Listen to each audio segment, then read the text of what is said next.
The poem I'm going to read here is called Brown Bear and the Bus Driver.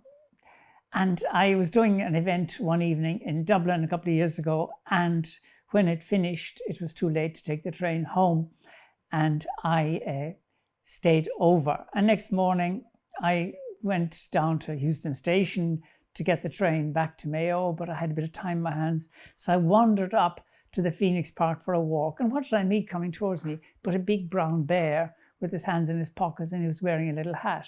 So I followed him down as far as the bus station, the back of the station at Euston Station, where the buses stop, and he got on into a bus. The poem tells the story.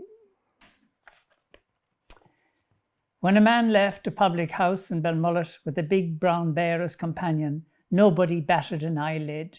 To be fair, the beast was wearing a hat. He was the one that had left Dublin Zoo in a huff with no particular plan. He'd ambled down to the bus stop and waited for a double-decker. The driver, a kind man, helped him clear the bus of passengers, and they headed west into the morning. Brown went upstairs for a snooze after a stop for a big fry and a pot of honey in Mullingar. Crowds gathered and the police were called, but they backed off. The bear was resting and the bus was a banger. When he woke, the driver tuned into Midwest radio and handed him his harmonica for a stint of tomfoolery that toned down as the roads got bumpier. It was late when they pulled up outside the Broadhaven Bay Hotel in Belmullet. Bear kept his head down and muttered, "I'm Charlie Brown," while driver skirted like a comma in search of a sentence. "2 single rooms, please." "Right.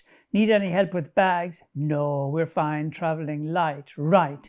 You'll be ground floor, stable and stall." After breakfast, they headed uptown, dropped into Áras Inishglura Arts Centre for coffee, and got hired on the spot for a medley of Erris country blues. The town sprang to its feet. It rocked. Taxis champed and queued. A judge jumped out of her jumper, and the distant lighthouse gave off long-forgotten strobes.